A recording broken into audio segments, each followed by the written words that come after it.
A 회사는 최근 성과가 눈에 띄게 좋아졌습니다. AI 툴을 도입한 이후 업무 효율이 크게 높아졌기 때문인데요.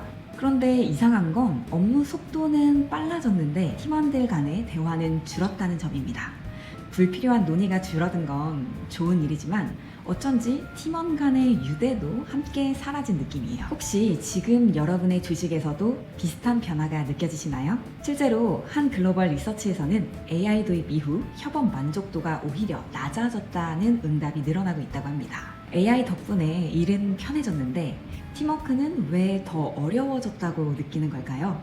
혹시 우리가 기술에 집중하느라 사람과 사람 사이의 연결을 놓치고 있는 건 아닐까요? 오늘은 AI 시대에도 여전히 중요한 협업의 가치에 대해 함께 생각해 보려고 합니다. 이제는 각자 맡은 일만 딱딱 AI 도움 받아서 빨리빨리 하면 되는 거 아니야?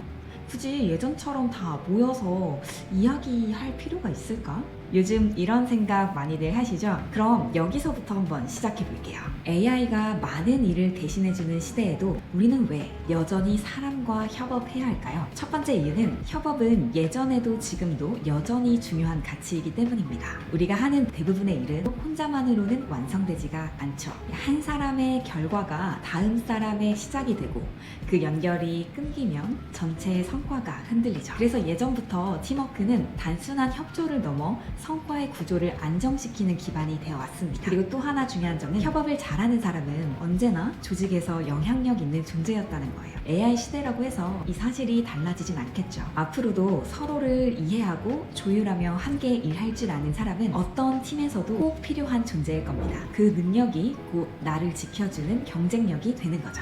두 번째 이유는 AI 시대에도 사람만이 할 수 있는 해석과 판단이 여전히 남아있기 때문입니다. 예를 들어 AI가 이 제품이 고객 선호도 1위입니다 라며 논리적인 분석과 함께 전략을 제시해줬다고 해볼게요. 그 전략 분명히 나쁘진 않을 겁니다.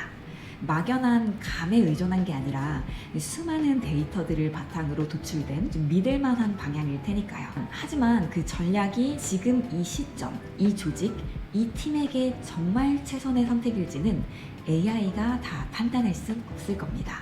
지금 바로 도입을 해야 할지, 좀 더 준비한 다음에 내년에 실행해야 할지, 우리 조직이 이 전략을 지금 감당할 수 있는지, 또 지금 우리 고객과 정말 잘 맞는 방향인지, 이 모든 건 조직의 맥락을 아는 사람들만이 내릴 수 있는 결정이에요.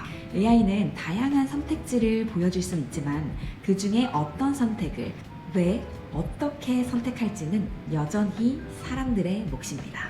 그래서 지금도 협업은 필요한 거죠. 해석과 판단을 더 잘하기 위해 우리는 서로의 관점을 나누고 대화해야 하는 거죠.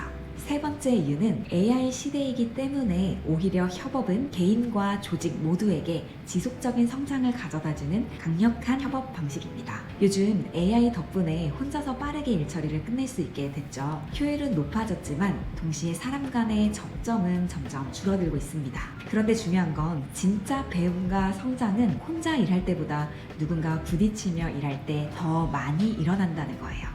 서로 다른 관점을 듣고 새로운 질문을 받고 익숙했던 방식을 흔들려 볼 때 비로소 우리는 생각의 틀을 확장하게 되거든요. 이게 바로 협업이 개인에게 주는 선물입니다.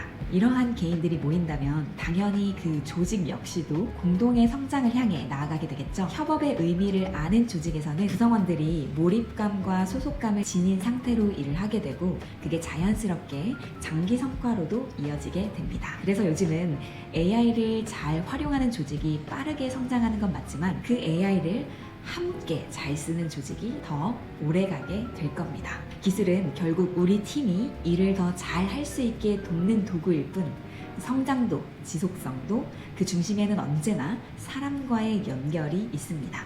그래서 요즘은 AI를 도입한 이후 오히려 사람 간의 연결을 더 강화하려는 시도들이 늘어나고 있는데요. 그 중에서도 기술 도입과 협업의 균형을 잘 설계하고 있는 대표적인 회사들을 소개해 드려 볼게요. 첫 번째, 기술과 사람의 공존을 고민한 기업이 있습니다. AI 기술을 선도하는 구글이지만 오히려 AI 프리 회의, 일명 캠프파이어 미팅을 연다고 하는데요.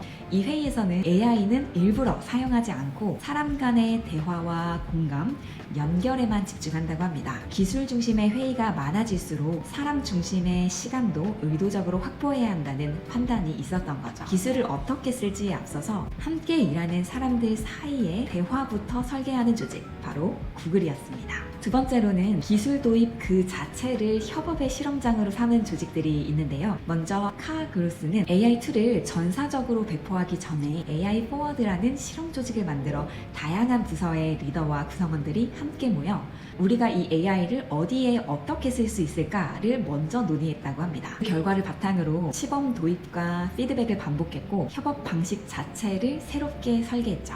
핀터레스트 역시 비슷한 방향으로 나아가고 있는데요. 매년 메이커톤이라는 사내 해커톤을 열어서 누구든 이 AI 관련 아이디어를 자유롭게 제안하고 팀을 꾸려 직접 실험해 볼 수 있도록 장려하고 있다고 하는데요. 개발자들 뿐만 아니라 마케터, 디자이너 등 다양한 직무의 사람들이 기술을 함께 설계하고 학습하는 문화를 만들어가고 있다고 합니다. 방금 보신 이 세 조직의 공통점이 느껴지시나요?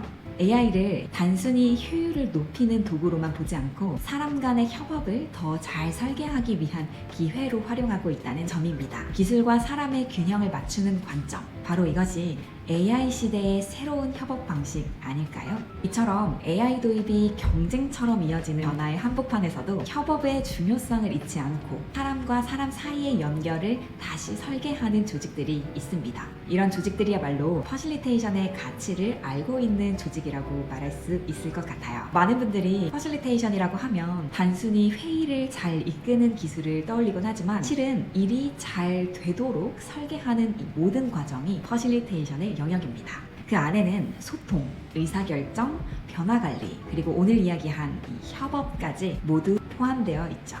그렇다면 퍼실리테이션의 시각에서 협업을 적극적으로 설계하는 조직에서는 어떤 대화를 나누고 있을까요? 예를 들면 이런 질문들이 있을 것 같습니다. 최근 우리 팀에 AI 툴을 도입한 이후 협업 방식이 좀 달라졌다고 느끼는 부분이 있을까요? 지금 이 변화에 대해 각자 어떤 생각을 가지고 있나요? 최근 우리 팀에 생긴 변화들과 관련해서 저에게 기대하는 역할이나 혹은 도움을 좀 요청하고 싶은 부분이 있나요? 이런 질문들은 단순한 소통이 아닙니다. 이런 질문들은 관점을 나누고 방향을 정렬하고 역할을 명확히 하는 구조적인 대화예요. 그리고 이 구조적 대화를 가능하게 해주는 게 바로 퍼실리테이션입니다. 결국 이 퍼실리테이션식 대화 덕분에 우리는 혼자가 아닌 팀으로 일하는 이유를 확인하고 기술의 홍수 속에서 이 맥락에 맞는 최선의 선택을 해내고 빠른 변화 속에서도 지속 가능한 성장을 만들어낼 수 있는 거죠. 이런 변화의 시대일수록 사람 사이의 협업을 설계하는 역량이 더욱더 중요해질 겁니다. 그리고 그 역량은 단지 이 감에 의존하는 게 아니라 퍼실리테이션이라는 체계적인 접근을 통해서 충분히 배우고 익힐 수 있습니다. 일의 속도를 어떻게 더 높일 수 있을지가 AI의 과제라면 일하는 방식을 어떻게 바꿔갈 수 있을지는 우리의 과제라고 생각합니다. AI 시대에 개인으로서도 조직으로서도 성장하고 싶다면 협업 방식에 대한 점검이 꼭 필요하다는 거 기억해 주세요. 그럼 곧 다음 영상에서 다시 만나요. 감사합니다.